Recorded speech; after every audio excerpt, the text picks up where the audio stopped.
Hey folks, Steve Facio here from the Vermont Center for Eco Studies with Vernal Pool video number 7. Um, Here we are in early May. It's May 8th, a month after the first wood frog eggs were laid. And it's been a cold month, a few tantalizingly warm days, but mostly it's been pretty chilly. We might even get a couple inches of snow tomorrow. So we'll see how things are going today at the pool. But spring's moving along. We've got some new warblers here today. I heard a Nashville warbler, ovenbird singing over there.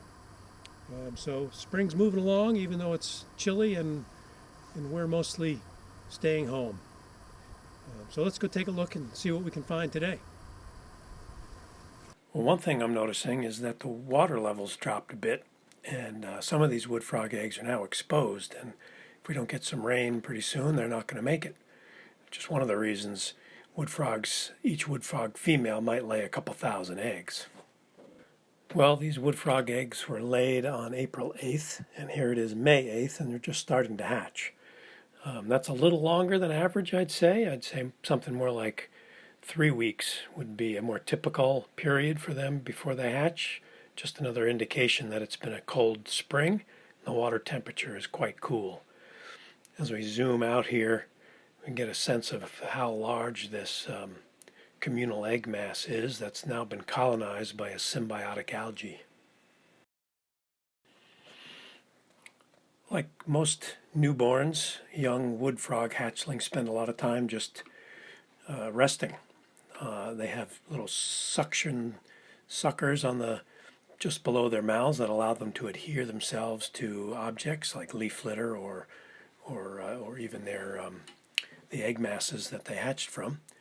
And the first day or so, they're mostly just absorbing the yolk sac from their egg.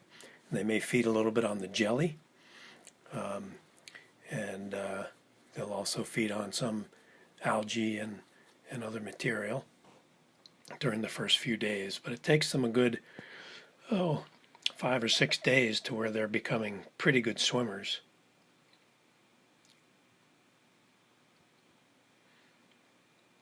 You may notice the external gills on this swimming tadpole. They have external gills for the first couple of days, and then those are covered over by a flap of skin.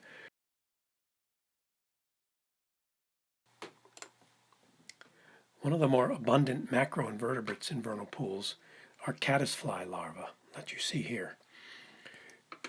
These are important detritivores in a pool and feed by shredding up leaf litter on the bottom of the pool, which facilitates the growth of periphyton, which is an important food source for wood frog tadpoles and many other macroinvertebrates. Caddisfly larvae build small protective structures around themselves that they make out of vegetation that they find in the pool. This one, as you can see, has built its structure out of leaf litter and pieces of sedge and grasses.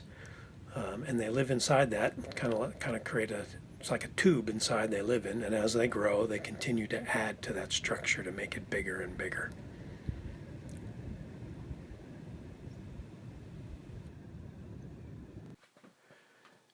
In the center, you might notice a well-camouflaged adult newt.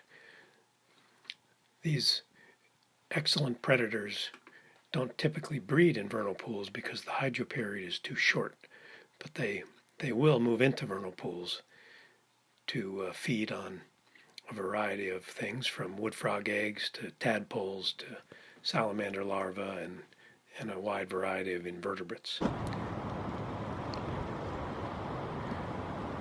They're very effective predators. They're kind of like the alligators of the vernal pool world.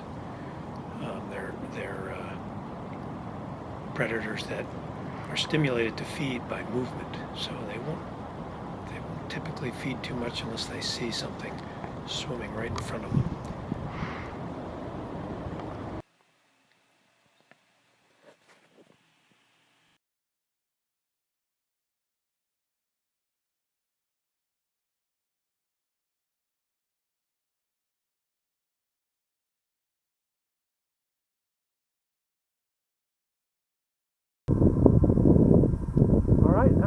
off another vernal pool video. Thanks for watching, everybody.